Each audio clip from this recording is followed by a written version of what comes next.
오늘 장 랭킹5로 이어가겠습니다. 오늘 장에서 꼭 챙겨봐야 하는 이슈와 전략들 두 분과 이야기 나눠볼게요.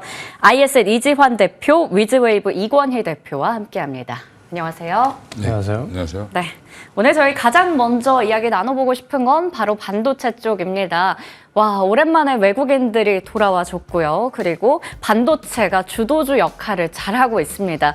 이렇게 반도체가 돌아오니까 정말 지수도 잘 가고 있습니다. 삼성전자는 2%대 상승 나타내고 있고, SK하이닉스 보란듯이 18만 원 회복을 했었는데 지금은 17만 7천 원 선에서 거래가 되고 있습니다. 5장까지 탄력을 잘 유지를 해야 될 텐데 전략 궁금합니다.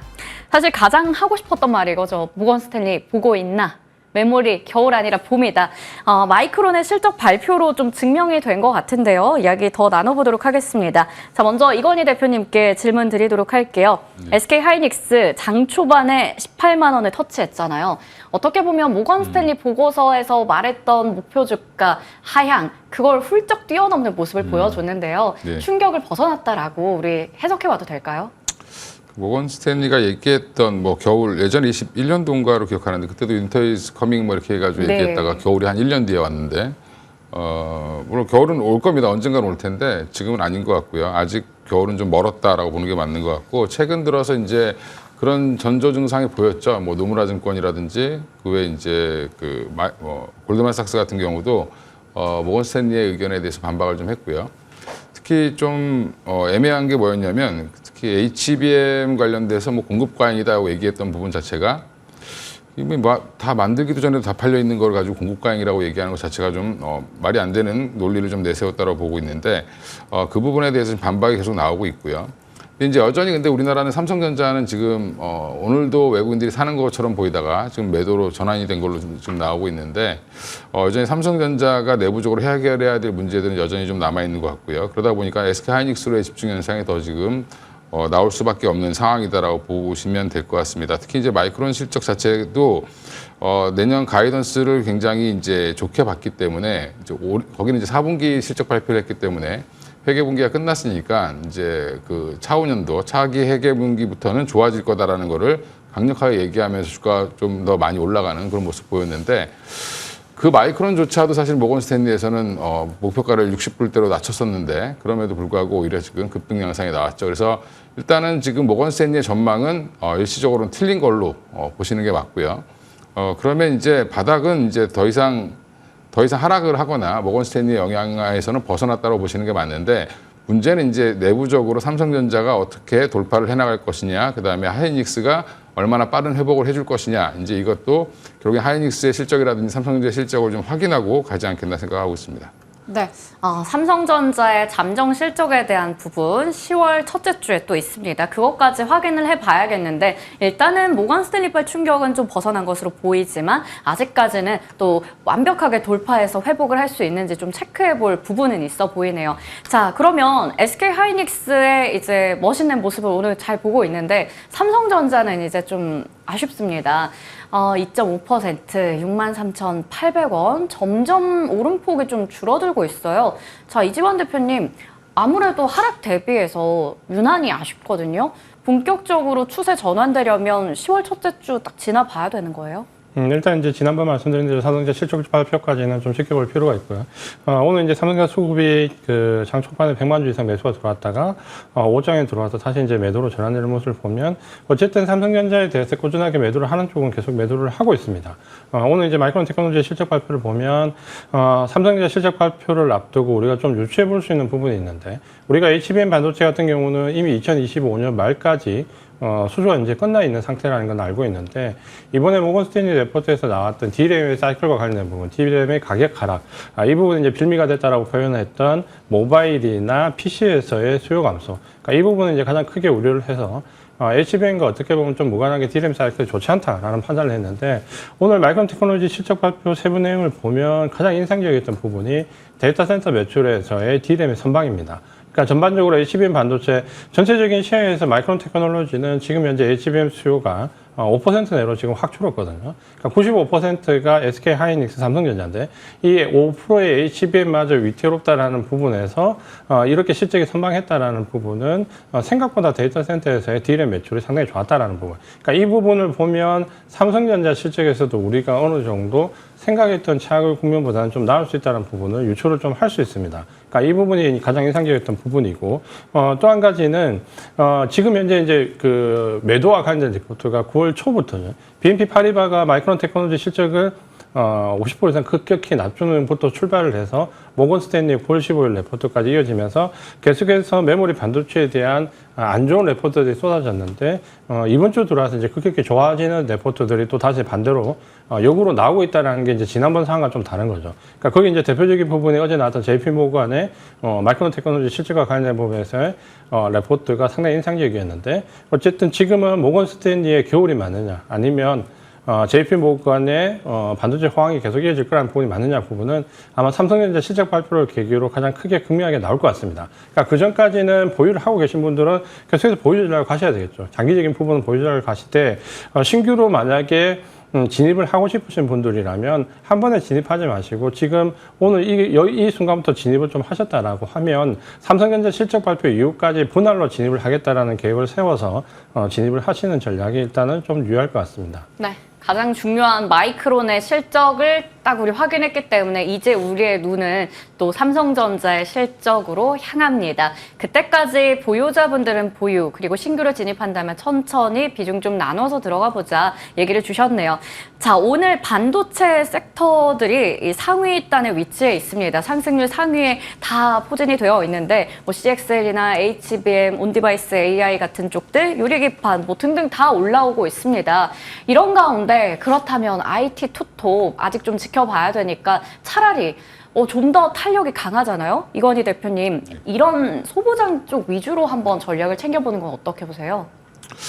일단 근데 지금 어차피 소부장은 하이닉스나 삼성전자가 어떻게 움직이느냐에 따라서 움직임이 그렇죠. 네. 움직임이 있고요. 그리고 지금 물론 이제 하이닉스가 올라갈 때는 더 크게 올라가고 삼성전자 올라갈 때 더 크게 올라갈 수 있는데 빠질 때는 또 더 많이 빠질 수 있는 게 또 사실은 소부장이죠. 지금 어제 오늘 좀 급등하는 종목들, 네오셈 같은 종목들 보면 급등을 하고 있는데 오늘 9%에서 10%씩 올라온 종목들 보면 사실 그동안 거의 처참하게 깨졌습니다. 네. 네, 그런 부분들이 기술적 반등이 이제 붙으면서 AI 버블이라든지 반도체 D램 사이클이 좀 안 좋아졌다라는 부분들이 해소되면서 올라오는 거다라고 보시면 되는데 네. 지금 미국의 PC 수요도 여전히 지금 견조하다는 보고서가 또 나왔습니다. 그래서 이게 너희들이 예상했던 그런 겨울이 생각보다 오지 않고 있다라는 것들을 이제 증명해주고 있는데 그러다 보니까 반도체 장비주들도 여전히 좀 소부장도 좋은데 그 안에서 저는 이제 이렇게 표현을 하는데 이미 알고 있는 종목들, 그다음에 이미 검증된 종목들, 지금 뭐 특별하게 뭐 새로운 게 나올 거다라는 기대감보다는 SK하이닉스에 납품하고 있는 한미반도체라든지 뭐 직접적으로 부품을 납품하고 있는 이스페타시스라든지 뭐 PSK홀딩스 같은 전력이 있는 회사들, 이력이 있는 회사들 중심으로 좀 보시면 되고요. 뭐 검사 장비도 마찬가지로 마이크론이 좋아지고 그다음에 하이닉스가 좋아지면 거기에 납품하고 있는 테크윙이 좋아지겠죠. 이제 그런 이제 논리로 다 올라오는 거다 보니까 이것 좀 압축해서 보실 필요가 있다. 너무 지금 종목이 바닥권에서 막 올라오는 게 이뻐 보이지만 사실은 나중에 보면 진짜로 실적을 봤을 때 그래도 이렇게 올라올 만한 이유가 있는 종목이구나 하는 종목들이 살아남지. 결국에는 지금 기대감으로 HBM 관련주 쫙 엮여 있는 장비주만 해도 굉장히 많거든요. 그런 것들을 좀 너무 벌려놓지 마시고 좀 몇 개만 좀 압축하셔서 보시는 게 맞다. 온디바이스 AI 관련된 종목들도 마찬가지로 몇 개 압축해서 보셔야 되고, 그러니까 이게 투자를 할 때 종목을 벌리시는 것보다는 자꾸 줄여나가시는 게 좋은데, 그래서 핵심 종목 위주로 좀 보시고, 지금은 뭐 반도체 장비로 대응하시는 것도 좋은데 일단은 SK 하이닉스로 먼저 대응하시는 게 맞고, 그러면서 비중은 조금 적게 들어가시는 게 맞는 것 같습니다. 반도체 장비는 아직. 네. 예. 네, 지금은 SK 하이닉스를 먼저 보되 이제 장비 쪽으로 간다면 직접적인 연결 있는 쪽 종목 압축해서 보자. 그리고 비중은 적게 실어보자라는 부분도 짚어주셨습니다. 자, 그러면 하나만 더 여쭤보도록 하겠습니다. 이지환 대표님, 메타 쪽에서 이제 새로운 안경을 또 공개를 했습니다. AR 안경이었는데 평이 좀 괜찮은 것 같거든요. 아무래도 그렇다면 여러 가지 수혜를 누릴 쪽 AR, VR 장비 쪽 혹은 FPCB 오늘 사실 뉴스 이거 마이크론에 좀 묻히는 게 아닌가라는 걱정도 됐었는데 생각보다 이 관련주들 시세도 괜찮아요. 가장 먼저 수혜 볼 곳 찝어주실 수 있나요? 지금은 이제 이 종목을 찍어드리는 게 보다는 좀 단기적인 시각으로 네. 봐야 되는데 포커스를 맞추시는 게 맞을 것 같고요. 우리가 이전에 이제 애플도 마찬가지로 AR기가 나왔지만 그 추세를 이어가지 못하고 오히려 사이드 이펙트 부작용에 관련된 부분이 더 크게 부각이 되면서 지금은 상당히 이제 곤욕을 좀 치렀죠. 그렇게 본다면 오늘 물론 이제 이 이슈가 좀 나와가지고 관련 종목들이 좀 움직이긴 하지만 이 부분이 결국은 실적으로 이어지거나 혹은 모멘텀이 지속될 가능성은 크게 높아 보이지는 않습니다. 그런 점에서 오늘 이제 짧게 이 부분은 그냥 단기 매매 위주로 보시는 트레이딩 전략으로 말씀드리겠습니다. 네, 이 관련주에 대해서 전략을 챙겨주셨네요. 단기적으로 일단 체크해보자. 왜냐하면 또 이게 실적으로 연결되고 수치로 찍히는 부분은 시간이 또 걸리기 때문입니다. 그 부분에 대해서도 전략 챙겨봤고요. 첫 번째 이슈 반도체 확인해봤습니다. 자, 이 다음은 이제 디스플레이 쪽입니다. 미국 하원에서 뭐 지금 미국의 안보를 위협한다 이러한 이야기들을 들면서 반도체부터 자율주행에 대해서 제재를 좀 걸었었잖아요. 이번에는 중국의 디스플레이 쪽에 대해서도 제재 추진 이야기가 나왔습니다. 대표적인 게 우리 디스플레이 업계랑 또 경쟁하고 있는 BOE나 텐마 쪽 블랙리스트에 넣어야 된다 이런 얘기 나오거든요. 그러면 정말 자연스럽게 우리 디스플레이 쪽 그동안 좀 힘들었는데 반사 수혜를 누리지 않을까라는 기대감이 나타나고 있어요. 이지환 대표님께서 어떻게 보시는지가 좀 궁금합니다. 국내 업계 이 부분에 있어서 기대해봐도 괜찮을까요, 대표님? 일단 이제 이게 모멘텀이 됐고 오늘 LG 디스플레이가 큰 폭으로 상승을 하면서 이 부분이 이제 수혜가 좀 되고 있습니다. 지금 현재 이제 디스플레이 업계는 상당히 답답한 국면에서 LCD에서 OLED로 넘어온 이후에 최대 이제 고비를 맞고 있는 상황인데 이게 하나의 이제 그 모멘텀으로 작용할 수 있는 계기는 충분히 괜찮다고 보여집니다. 다만 지금 현재 이제 우리 OLED 업체들이 처해 있는 상황을 보면 이런 이슈로 극복하기에는 상당히 녹록지가 않습니다.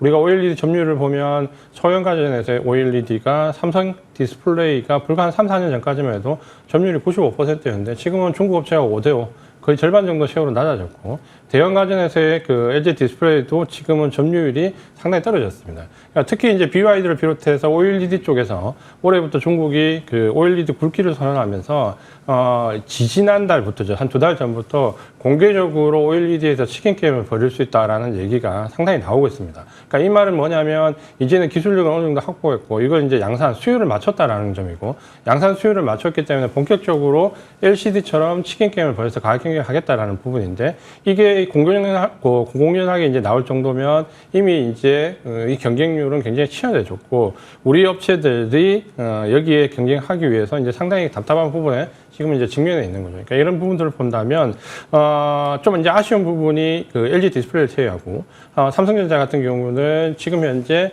우리가 이전에 나왔던 장기 비전에서의 디스플레이가 특별하게 이제 포함되지 않습니다. 그러니까 이런 부분을 본다면 장기적인 관점에서의 성장률이나 혹은 사업성 전망도 그렇게 밝지 않다라는 부분을 본다면 이번 이런 이슈가 나와서 단기적인 모멘텀이 강하다라는 부분은 조금 짧은 관점으로 보셨으면 좋겠고 지금은 디스플레이 업계 자체가 계속해서 어려움에 국면에 처해 있는 상황이고 이게 펀더멘탈적으로 해결되는 부분은 아니기 때문에 보수적인 시각으로 접근을 하자 이렇게 말씀을 드리겠습니다. 네, 이지환 대표님께서는 이번에 나온 뉴스에 대해서는 다소 단기적으로 그리고 아직까지는 업황, 펀더멘탈 측면에 있어서 개선은 좀 시간이 걸리기 때문에 다소 보수적인 입장을 주셨네요. 자, 그러면 여기서 이제 종목 하나 탁 집어서 질문 드릴게요. 이건희 대표님, 아무래도 여기서 대장은 LG 디스플레이입니다. 증권가에서 3분기 실적 안 좋아도 4분기부터는 그래도 괜찮을 거다라는 얘기 내면서 매수를 일단은 권하고 있거든요. 여기에 대해서 어떤 의견 가지고 계세요? 일단 지금 뭐 워낙 그 1분기 때 안 좋았고요. 네. 2분기 때도 이제 물론 적자폭을 감소시켰는데 3분기 때는 거의 뭐 적자를 이제 많이 줄어들거나 아니면 일시적으로 이제 거의 뭐 흑자가 날랑말랑하는 정도 정도까지는 네. 되지 않겠냐라는 네. 그런 기대감인데 그건 이제 이게 OLED가 엄청 잘 팔리고 아까 이제 말씀해 주신 것처럼 뭐 점유율이 확 높아져서라기보다는 안 좋은 사업부들을 정리해서 좋아지는 거거든요. 이제 네. LCD 사업부를 정리하기 시작하면서 좋아지는 거다라고 보시면 될 것 같고요. 마지막으로 이제 중국에 있는 공장 하나 정도 더 매물로 내놨는데 이것도 이제 아마 정리를 하겠죠. 그리고 지금 모멘텀이 되는 미국에서의 그 이제 보안 관련돼서 디스플레이도 이제 제재를 하겠다. 국방이라든지 여러 분야에서 쓰이고 있는 디스플레이가 보니까 지금 어느새 다 BOE에서 만든 게 돼버렸죠. 네. 네, 그러니까 이제 이런 것들을 제재하겠다라고 지금 얘기가 나오고 있는 건데 그걸 진짜 전폭적으로 제재해서 중국산을 아예 수입을 막는다든지 네. 뭐 아니면 관세를 뭐 100%씩 부과를 한다든지 이렇게 네. 되면 다시 한번 또 미국향으로는 좋아질 수 있을 수 있습니다. 네. 그런 모멘텀이 나오려면 이제 발의를 한 거지 이게 통과가 된 건 아니죠. 네. 그러니까 이게 미국 생물보안법도 보시면 그때는 뭐 발의해놓고 지금 이제 통과됐죠. 맞아요, 작년에 얘기가 맞아요. 되고 나서 네. 이것도 어차피 끌고 가야 되는 이슈이기 때문에 그 이슈가 어떻게 되느냐에 따라서 좀 정해질 가능성이 높고요. 오늘은 이제 그게 나오니까 그거에 굉장히 크게 반응을 한 걸로 보시면 네네. 될 것 같습니다. 그래서 여전히 LCD 사업부 정리하고 소형 OLED도 좀 같이 이제 하고 있고 또 이제 대형 OLED는 원래 잘했기 때문에 이런 부분들을 잘 끌고 나갈 수 있는 게 중요한데 여전히 이제 중국이 BOE를 중심으로 해서 공격적으로 지금 투자를 하고 있고 8세대도 지금 투자를 한다라고 하면서 네. 선익 시스템 얘기가 나오잖아요. 그러니까 오히려 중국 제재 나오니까 선익 시스템이 빠져버리죠. 아, 네. 예, 그런 것처럼 오히려 지금 이쪽은 더하기 빼기를 좀 잘 해보셔야 될 것 같고 디스플레이, LG 디스플레이가 애널리스트들이 항상 좋다고 그럴 때 사면 생각보다 오랫동안 안 좋더라고요. 예, 그래서 좀 보수적으로 보셔야 될 것 같습니다. 아, 역시나 두 분 다 좀 보수적인 관점에서 말씀해 주셨네요. 업황 아직까지도 좀 돌아서려면 시간 걸릴 것으로 보이고 사실 오늘 나온 뉴스도 이제 하원에서 이야기가 나온 만큼 또 그 이후에 단계들 밟아가긴 해야 됩니다. 꾸준히 끌고 가야 하는 뉴스다라는 부분도 체크해 주셨습니다. 자, 세 번째 이슈. 밸류업으로 넘어가 볼까요? 밸류업에서 이제 금융주가 탈락을 하면서 실망 매물이 크게 나왔었는데 오히려 지금을 매수의 시그널로 우리 생각해야 된다. 기회다라는 이야기가 좀 나왔습니다. 거기다가 금융은 뭐 대표적인 게 주주환원책 그렇다고 안 할 게 아니기 때문에 그 부분까지 봤을 때는 긍정적이다라는 평가들이 나왔었거든요. 관련한 이야기 해보겠습니다. 자, 이지원 대표님, 금융주 어쨌든 주주 환원책에 있어서 배당에 있어서는 좀 대표적인 섹터라는 생각이 들어요. 오늘 뭐 종목별로 더 이렇게 다 같이 오르는 것도 있지만 메리츠 금융지주는 신고가 기록하기도 했잖아요. 이쪽에서 노려봐도 괜찮을까요? 일단 이제 금융주를 장기적인 투자를 하시는 분들이라면 계속 관심을 좀 가지고 계셔야 됩니다. 그러니까 우리가 이제 지금은 밸류업 그 정책이 나오고 밸류업 지수가 발표되면서 이게 이제 성격이 약간 좀 바뀌었는데 전통적으로 우리가 주주환원 정책에서 가장 크게 관심을 가진 섹터는 역시 이제 은행이 맞고요.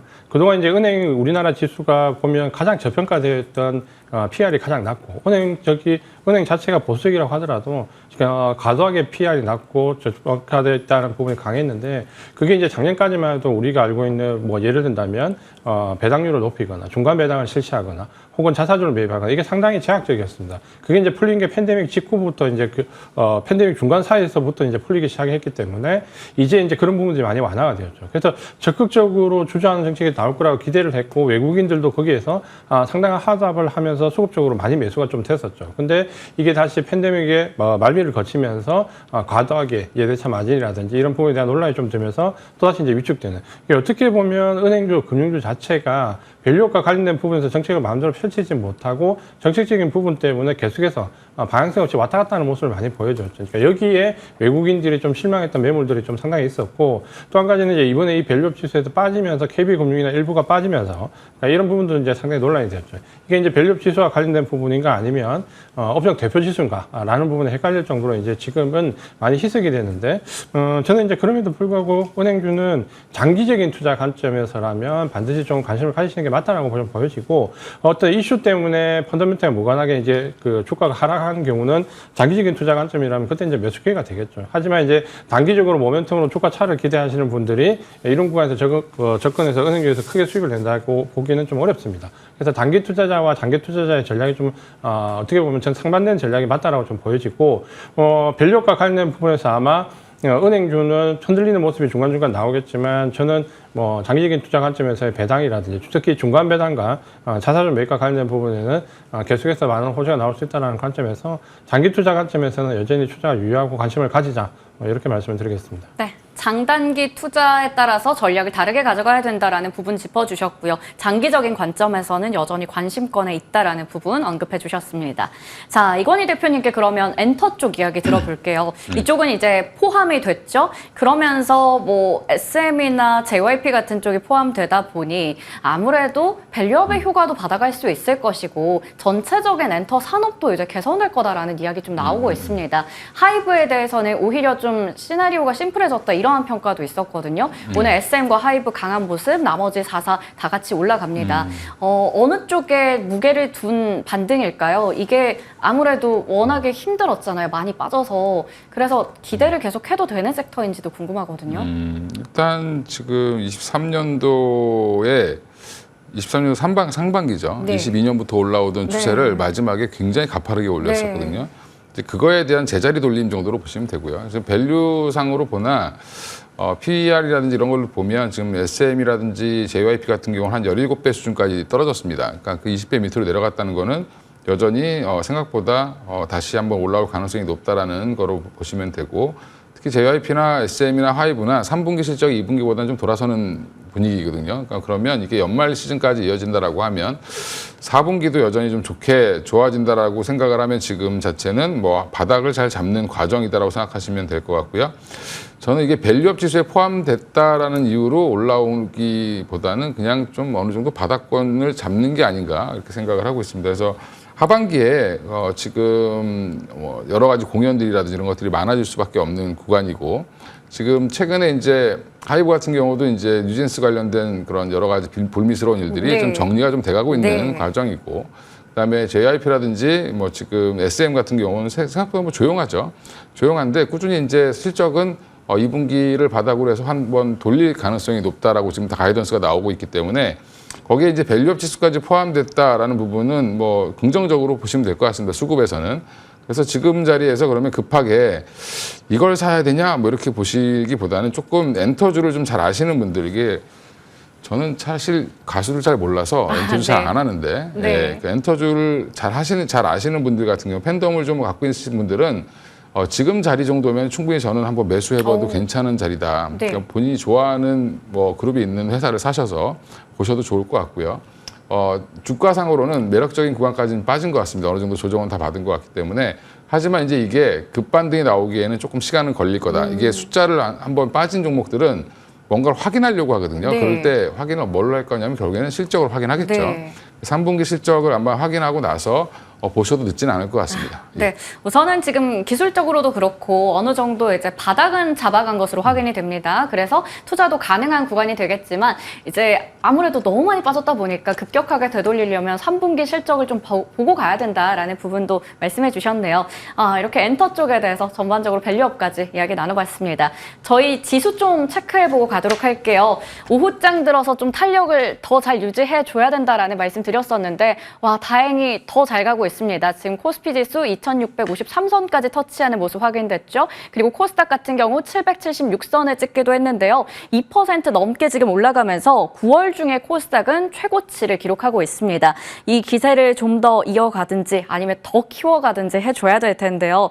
1시 20분 기점으로 해서 더 올라가고 있는 모습 확인해봤고요. 끝까지 시세는 체크해보도록 하겠습니다. 자, 그러면 네 번째 이슈 제약바이오로 넘어가 보겠습니다. 먼저 중국의 우시바이오 생물보안법의 대상에서 빠졌다.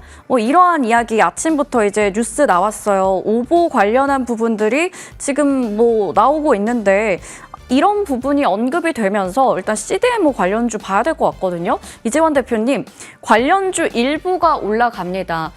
그동안 미국 생물보안법의 통과에 대해서 수혜의 기대감에 많이 올랐었는데 오늘 삼성바이오로직스는 좀 쉬어가고 나머지는 분위기가 괜찮고 이 오보 소동을 우리가 어떻게 해석을 해야 될까요?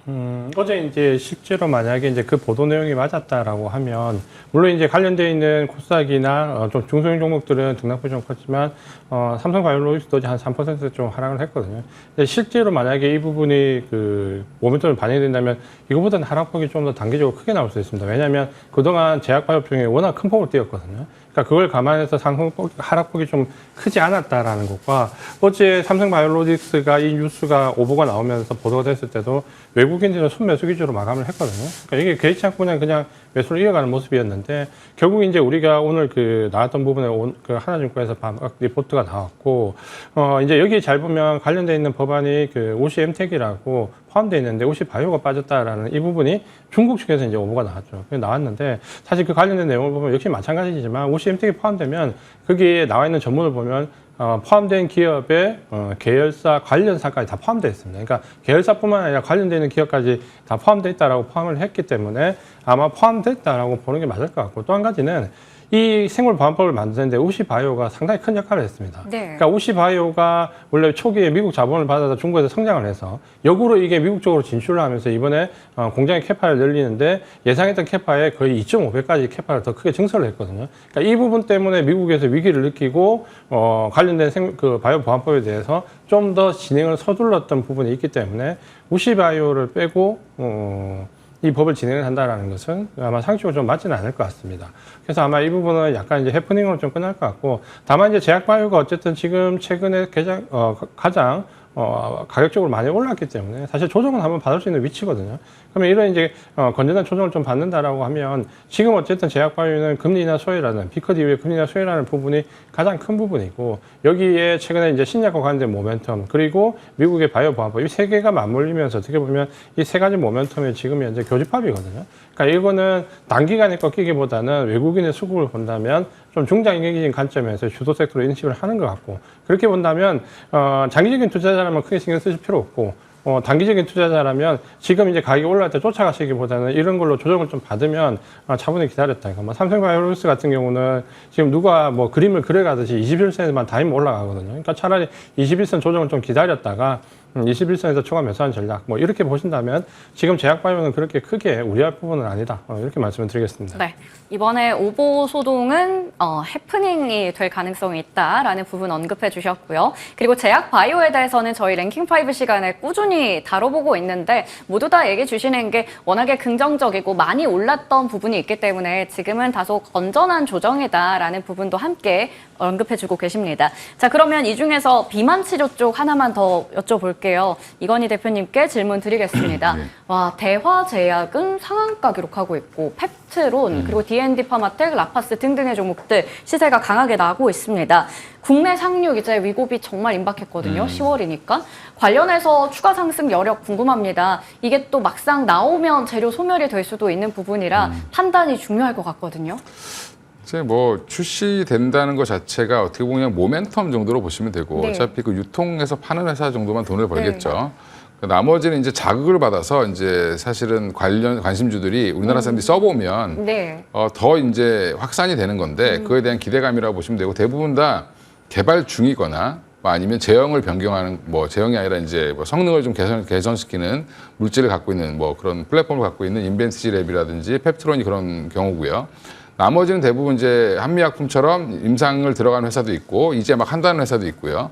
뭐 알약을 개발한다, 뭐 패치형을 개발한다 여러 네. 회사들이 있는데 여기도 좀 추리실 필요가 있을 것 같습니다. 네. 너무 종목들이 많아서 저는 개인적으로 지금 한미약품이랑 뭐 인벤티지랩 정도만 보면 되지 않을까 생각하고 있고요. 뭐 펩트론도 추가적인 거를 봐야 되긴 하겠지만 여전히 이제 유상증자 이슈를 잘 끝내고 넘어가야 되는 상황이고 유상증자를 하더라도 이게 한 2번 정도 지금 뭐 기술 수출 얘기가 나왔다가 접혀졌기 때문에 오히려 이제 그러니까 유상증자를 하면서 문제가 좀 됐었죠.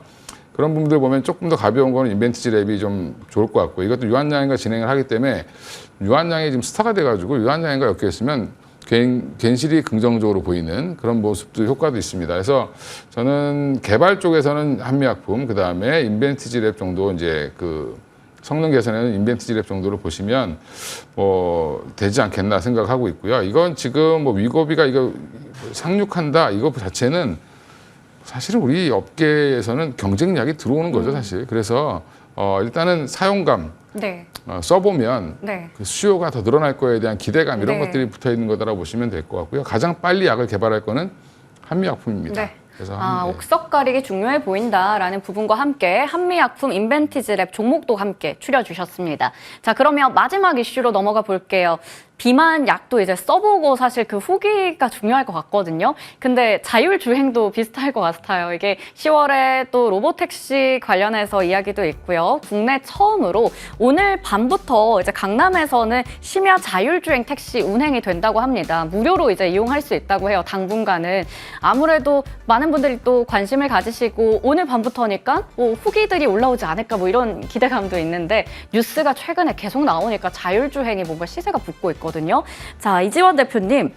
자율주행 쪽 오늘 이 모멘텀을 더 받아가는 것 같긴 한데 어쨌든 일정들도 좀 있잖아요. 봐도 되는 테마일까요?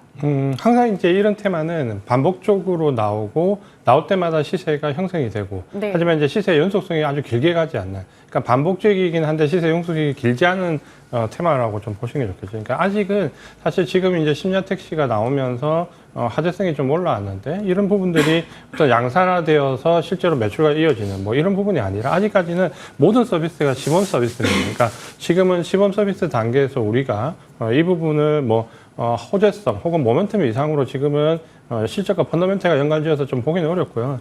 이제 자율주행은 지금 이제 테슬라가 중국에서 실행하려고 하는 그 부분이 어떻게 정착되고 그게 법제화되는가. 그 부분도 상당히 중요하거든요. 그러니까 자율주행 자체는 테크놀로지도 있지만 이걸 정책적으로 받아주는 입법 법안 자체도 굉장히 중요합니다. 그러니까 이 두 가지가 맞물려서 실제로 펀더멘탈 변화를 줄 만큼 실생활에 다가온다라는 것은 아직까지는 시간이 많이 있기 때문에 그 사이에 계속해서 반복적으로 모멘텀은 일어나겠지만 시세 연속성은 가능하면 너무 길게 보지 않는 모멘텀으로 좀 가져가는 전략이 좋다. 이렇게 말씀을 드리겠습니다. 네. 아무래도 당분간은 우리 좀 단기적인 관점에서 봐야 될 것 같고요. 피부에 좀 와닿는 상용화까지 좀 시간 걸릴 것으로 보여서 모멘텀 플레이 측면에서 얘기를 주셨습니다. 오늘 마지막 질문까지 나눠봤고요. 우리 시장은 계속해서 양지수 2% 이상 강세 지켜내고 있습니다. 끝까지 저희와 함께 하시면서 전략 챙겨가시길 바라겠고요. 지금까지 IS 이지환 대표, 위즈웨이브 이권희 대표님과 함께했습니다. 고맙습니다.